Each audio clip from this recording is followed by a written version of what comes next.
কিছু জিনিস দূর থেকে দেখে কঠিন মনে হলেও সেটা আসলে কঠিন হয় না।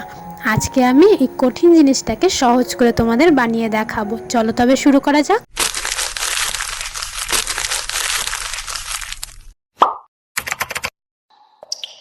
তো কি বন্ধুরা, কেমন আছো? আজকে আমি চলে এসেছি আমার পুচকি মানে আমার দাদার মেয়ে ছোট পুচকির ক্লেগুলোকে নিয়ে একটা নতুন জিনিস তৈরি করার জন্য।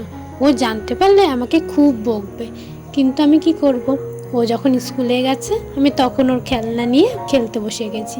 এটা আমার মতো করে আমি খেলবো, তার জন্যই আমি একটা ক্লে নিয়ে নিয়েছি এবং ক্লেটাকে এইভাবে আঙুল দিয়ে মুড়িয়ে মাঝখান থেকে এরকম কেটে নিয়েছি এবং পাপড়িগুলো করে নেব।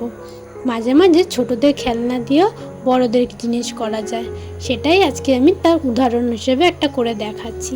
আর কত তাড়াতাড়ি দেখো আমি এটা করব। তোমাদের যদি এটা ভালো লেগে থাকে তাহলে অবশ্যই লাইক, শেয়ার, কমেন্ট করে দিও।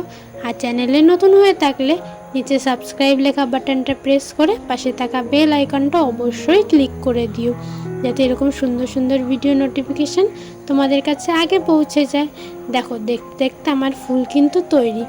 এবার একটা কালো রঙের ক্লে নিয়ে সেটা একদম একটুখানি নিয়ে সেটাকে আমি গোল করে নিচ্ছি এবং গোল করে ওই ফুলটার মাঝখানে আমি দিয়ে দেব। দেখো কত তাড়াতাড়ি আমার এই ফুলটা হয়ে গেল।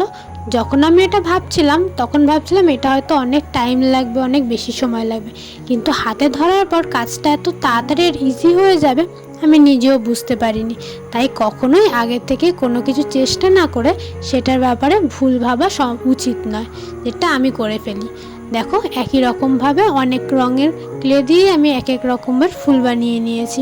এবার দেখো মায়ের পুরনো এই ক্লিপটা চুরি করে নিয়েছি।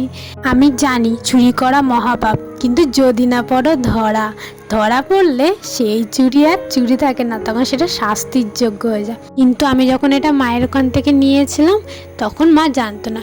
আমি যখন এটা রিটার্ন করব তখন মা আর কিছু বলতে পারবে না, কারণ আমি এটাকে সুন্দর করে সাজিয়ে দেব। দেখো কত তাড়াতাড়ি এটা হয়ে যাচ্ছে। তোমাদের যদি এরকম আরও অনেক ভিডিও দেখতে ইচ্ছা করে তাহলে তোমরা আমাকে কমেন্ট করে বলো, আমি করে দেখানোর চেষ্টা করব। দেখো কত তাড়াতাড়ি আমি সুন্দর করে ফুলগুলোকে সাজিয়ে নিচ্ছি। আমি হালকা কালার থেকে ডিপ কালারের দিকে যাচ্ছি, ওই জন্য প্রথমে সাদা, তারপরে একটু ডিপ, তারপরে আরও ডিপ, লাস্টে লাল রঙটা দিচ্ছি।